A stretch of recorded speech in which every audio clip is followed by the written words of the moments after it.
todos nós. Mas sabe o que foi surpreendente descobrir? É que ela é uma trabalhadora desde os 13 anos de idade. Então ela está há muitos anos, é riquíssima em conhecimento da seara do bem, onde ela vai poder compartilhar conosco e a gente vai poder aprender muito aqui.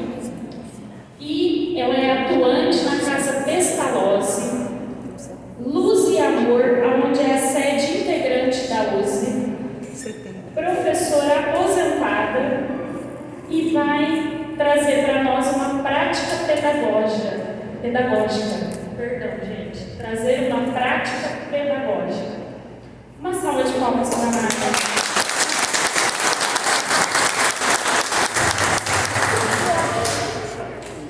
Queridas amigas, queridos amigos, companheiros, os dois paradigmas da evangelização são Jesus e Kardec. Não podemos fugir deles, porque são o norte para o nosso trabalho. Jesus poderia ter vindo por si só, pelas suas capacidades, poderia ter enviado em seu nome inúmeros mensageiros, mas ele, o mestre, elaborado no canudinho, né? É melhor mudar de lugar? Tá ótimo. Elaborado aqui ou no pote. Esse Jesus quis tomar para si a tarefa. A tarefa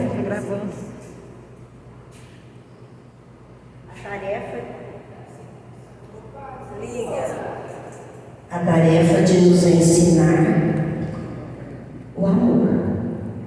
Ele veio e ele convocou 12 apóstolos, 12 companheiros simples, pessoas modestas, pessoas sem grandes conhecimentos, sem destaque na sociedade.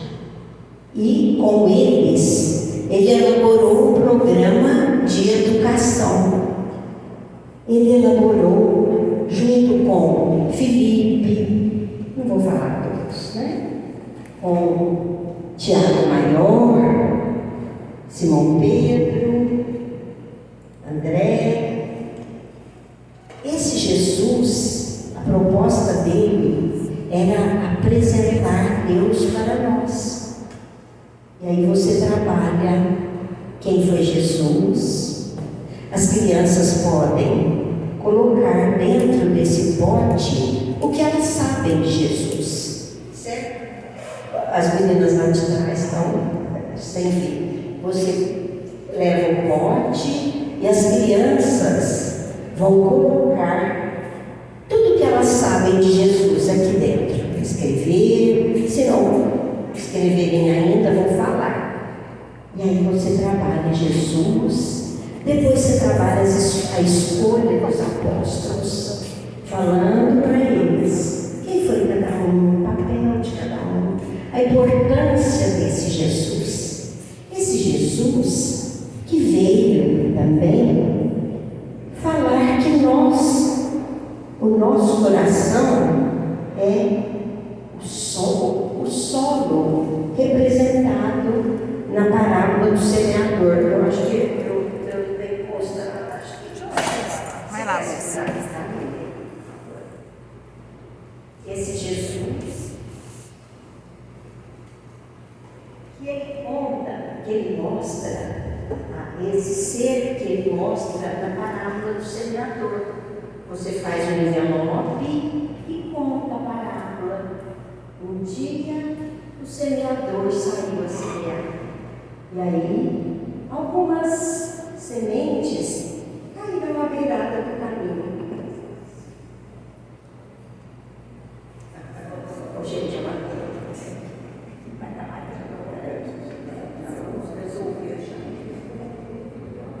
algumas sementes caíram à beira do caminho. Você conta e tira. E aí você você conta, é um cineminha, vamos dizer, de pop. Caiu na beira do caminho. Aí você conversa com as crianças, mostra, algumas sementes caíram no solo pedregoso, outras caíram no solo, todo mundo conhece, né? Lá nos livros. Caiu no espinho e algumas caíram no terra fértil. Olha, gente, que coisa linda essa lição de Jesus. Você trabalha, aí você trabalha com eles. Como é o seu coraçãozinho? Constrói com eles essa parábola. Vive com ela a música da parábola. Tem inúmeras músicas da parábola no semeador. Depois faz a dramatização da parábola com as crianças.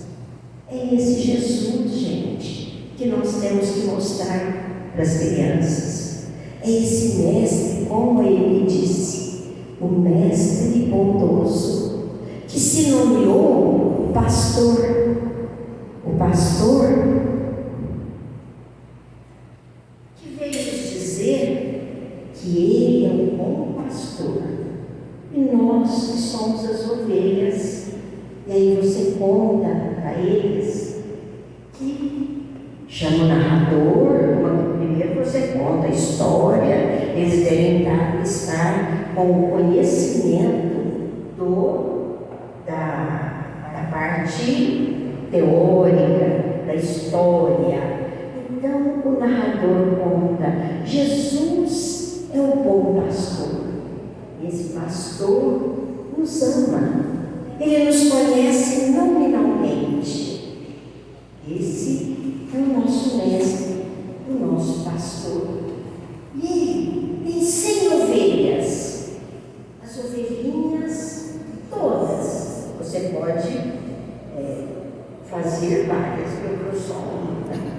E tem umas de fantoche, tem umas de papelzinho. E as crianças são as ovelhinhas. Jesus tinha 100 ovelhas, mas teve uma que se perdeu.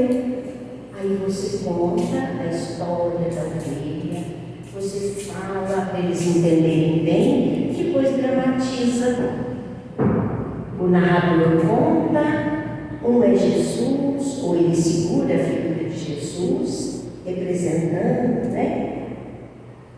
Eu sou um bom pastor, eu velo por todas as ovelhinhas, vocês são as minhas ovelhas. E dramatiza com as crianças e as ovelhinhas, elas gostam de fazer, as crianças.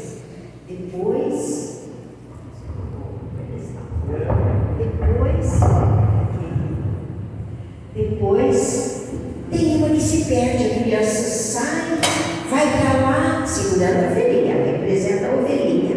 Ela chora, ela sente a falta do pastor, a ausência, mas ele afirma, ele vai na frente e diz: nenhuma ovelha se perderá.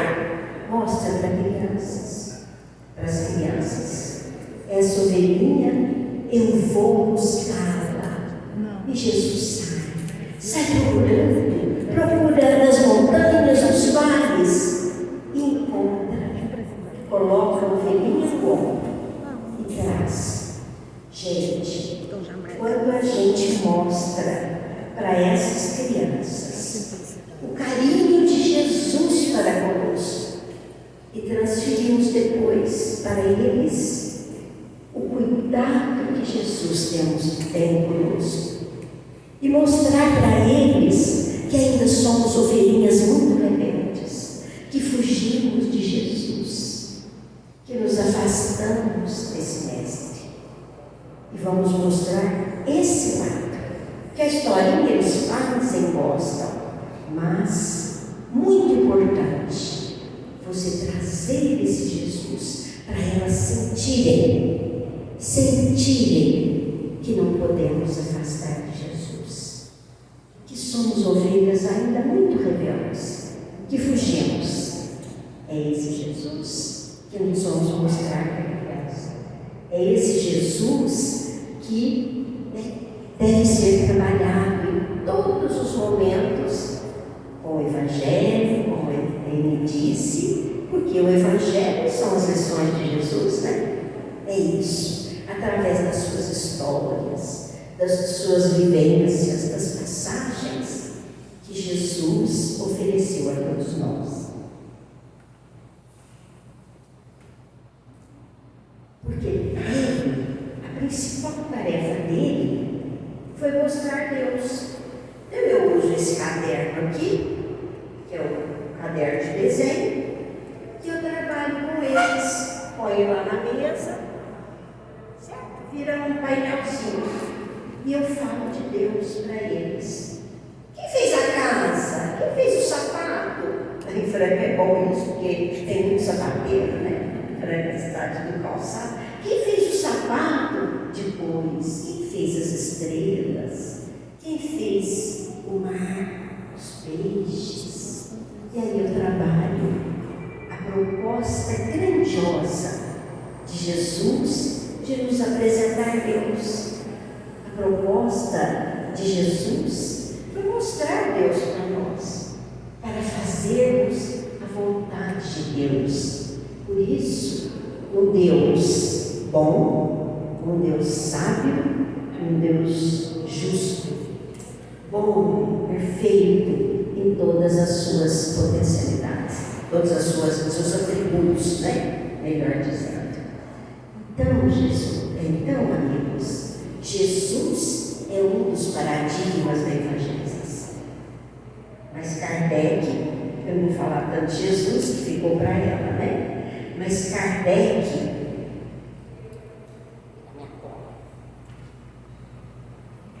é o outro paradigma da evangelização. Podemos dizer que ele é o principal, evidentemente, da doutrina dos Espíritos, pois foi ele que a elaborou, foi ele que nos trouxe essa revelação, né? E graças à sua capacidade filosófica, reflexão filosófica, seus pensamentos, sua personalidade, sua sobriedade, sua determinação e, sobretudo, seriedade, nós podemos colocá-lo como um remédio para todos os séculos vindouros. A sua proposta. Esse Kardec,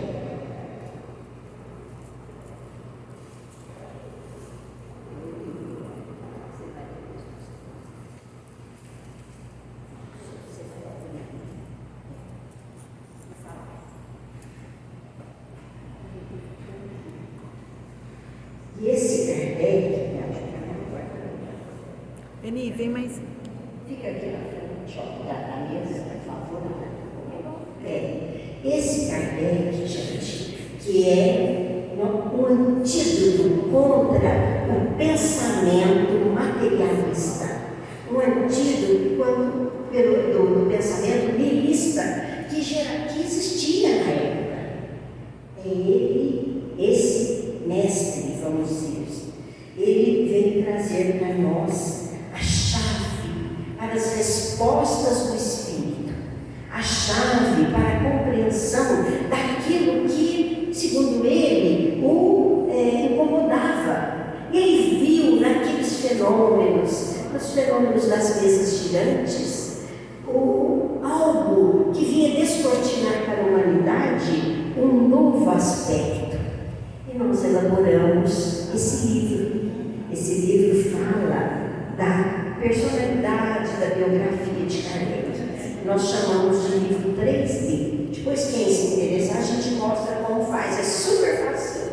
Parece que não, mas é fácil. Mas é fácil de elaborar, a gente mostra. Esse espírito luminar, com ciência, deu uma enorme contribuição para o pensamento humano. E podemos dizer que foi uma verdadeira revolução no pensamento filosófico da época. Porque nós, gente, não somos seres criados para a morte. Nós somos criados para a vida. É falou. Quando temos uma visão, que está lá no Evangelho, o ponto de vista, quando temos uma visão da nossa realidade espiritual, a nossa concepção, a nossa postura muda completamente. Porque não vivemos só esse momento. Temos consequências nos nossos atos de cada dia. Por isso afirmamos, Kardec foi um grande educador. Nós sabemos que, como discípulo de Pestalozzi, na época, que era o maior pedagogo da época, aqui é a biografia do Kardec, né? Não precisa da gente falar. Pois, se alguém quiser particularmente, nós mostramos. Depois a gente deixa aqui e vocês forem. Então, esse homem, gente, esse espírito genial, porque a genialidade de Kardec não pode ser ignorada por nós. Não pode. Ele, como dizemos, ele foi educado por Pestalozzi, que bebeu nas fontes de Rousseau. Então, a educação estava impregnada no trabalho desse grande educador suíço. E Kardec bebeu nas fontes dessa educação, trabalhando mente, trabalhando coração, trabalhando mãos, que é uma proposta que nós devemos levar para a evangelização. Ensinar, sim, o que o raciocínio nos convoca, mas sentir, como ele falou, sentir o que o evangelizando sente, sentir o que estamos passando ao oferecer a nossa contribuição no trabalho, na tarefa de evangelização, e colocar as mãos, pegar na charrua, como ela disse, dando continuidade. Então é interessante que as obras completas de Pestalozzi, a última publicação, coincidem exatamente com o ano que Kardec fez a sua primeira, ainda como professor vivário, sua primeira publicação, 1824. Então é como se a tocha fosse mudada de mãos, se aquela tarefa fosse entregue a outro, como diz o estudioso André Moreno. E é interessante, então, que essa coincidência vem mostrar para nós isso, né? E Kardec, nós questionamos, ele não deixou nenhuma obra de educação, né? Seu trabalho foi com a doutrina, ele não tinha tempo. A sua tarefa, a sua missão era trazer a doutrina, as bases da terceira revelação. Mas toda a sua obra está impregnada de educação. Por isso ele é um pedagogo por excelência, ele é educador por excelência. A educação hoje é a grande necessidade da criatura humana, né? Então ele fala assim, que o aspecto transcendente do Espiritismo tem a ver totalmente com a educação da criatura. Todos nós, e ele afirma, né? Ele afirma a educação, ele fala, a obra de educação moral é que vai provocar a mudança da humanidade, né? Jesus, então, Kardec, então, era um grande educador. E ele não foi só iniciador da doutrina espírita, foi a testemunha eficaz na função de educar, porque ele diz, a grande proposta da doutrina espírita está no seu aspecto filosófico, a grande força da doutrina espírita. E ele então vem falar para a criatura humana que ele deve ser livre, mas ser consciente, porque ele é o construtor da sua felicidade. Isso é uma tarefa de educação, né? É um grande trabalho de Kardec. E a educação que Kardec propôs ainda não se completou, porque depende de todos nós, na nossa mudança, na nossa transformação diante da vida. E podemos aprender na personalidade desse grande homem a característica de que era um espírito sóbrio, maduro, austero, determinado, mas que a sua discrição, o seu afinco, a sua seriedade deu as bases para a doutrina. E nós falamos na proposta de Kardec, vemos que ele não cultua santos, imagens, e a proposta da doutrina, né? Mas ele vem falar da necessidade da criatura se conhecer, referendando a afirmativa de Santo Agostinho. Então, gente, ele tira esse personalismo da criatura para ampliar todo o conhecimento em favor do próximo e, sobretudo, relembrando as lições de Jesus. Então, é na educação que está a confluência de toda a transformação da humanidade. Por isso, ele afirma que, lidando com o ser humano compreendendo a verdade, fundamentado no que Jesus disse: conhecereis a verdade, e a verdade vos libertará. Ele oferece esse conhecimento, e com esse conhecimento a criatura saberá nortear a sua postura diante da vida, a sua decisão, as suas escolhas diante da vida. Isso não é tarefa de educação, gente. Por isso dizemos que a educação está impregnada na obra de Kardec, quando ele fala no Evangelho, todos aqueles ensinamentos para nós, quando ele justifica no Livro dos Espíritos todas as realidades do Espírito como o objeto de estudo da doutrina, explica no Livro do Céu e Inferno, dá exemplos, trazendo as comunicações de espíritos que encontraram ou não a felicidade quando partiram aqui da Terra. Isso é tarefa de educação, gente, é contribuição, porque ele não tinha o espírito de filósofo. Não era ele a sua função, apesar de estar impregnado de filosofia. A sua filosofia ele não criou, ao elaborar a doutrina, nenhum sistema que fosse confuso para o entendimento da academia. Ele quis sim trazer a doutrina filosófica, que é a doutrina espírita, de forma vulgar, no sentido de popular, no sentido de simples, para atingir as massas, para que qualquer um que lesse, mesmo quem não tivesse conhecimento, entenderia que ela está impregnada de provas, de experimentações que ele mesmo elaborou e trouxe para nós. Você é Kardec.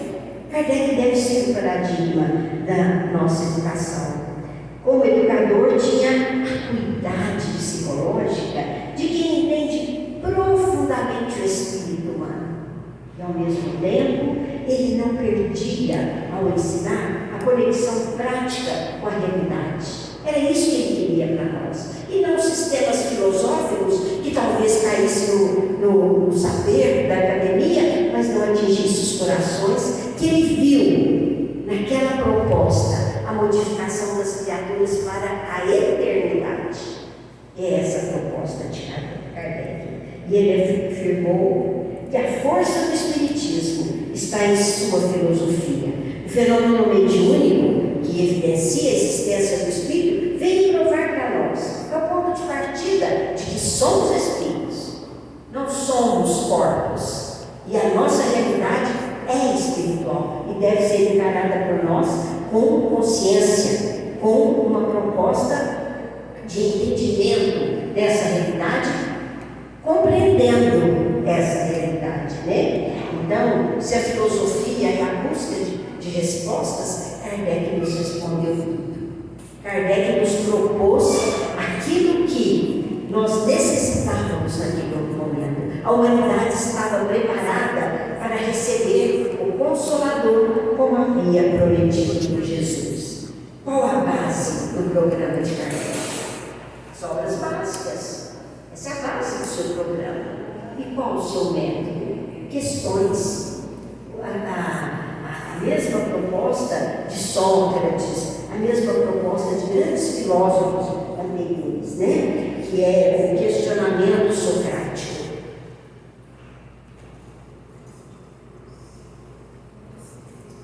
Então, gente, esse é Kardec, que nós devemos trazer para a nossa evangelização. As crianças conheciam. Esse aqui é um avental, que eu chamo de avental pedagógico. Vocês pregam o bolso num avental existente, um mínimo de bolso. Esse seria minha mãe que fez para mim. E aí você fala, né? De Kardec, você mostra, estava tudo aqui dentro. Aí você fala, vai contando a biografia de Kardec, vai mostrando quem vai tirando tudo de dentro, viu? Aqui eu pus assim para guardar. E aí você põe e vai tirando e vai contando quem é Kardec. Esse espírito genial, esse espírito que muita gente está dizendo que está ultrapassado, porque a ciência mostrou um mundo de coisa hoje, que a Gênesis está ultrapassada, que os livros dele precisam ser revistos. Qual foi a grande afirmativa dele? Se a ciência provar algo diferente, a doutrina espírita tem a obrigação de acompanhar a ciência, porque é uma doutrina de libertação. E aí você trabalha com as crianças esses aspectos, né? Amarra bonitinho e dá a sua aula com figuras. E aí fica a sugestão não só de Kardec, pode dar outros temas, outras coisas. As crianças ficam doidinhas para vir tirar. Eu falo que eu já fiz com eles, né?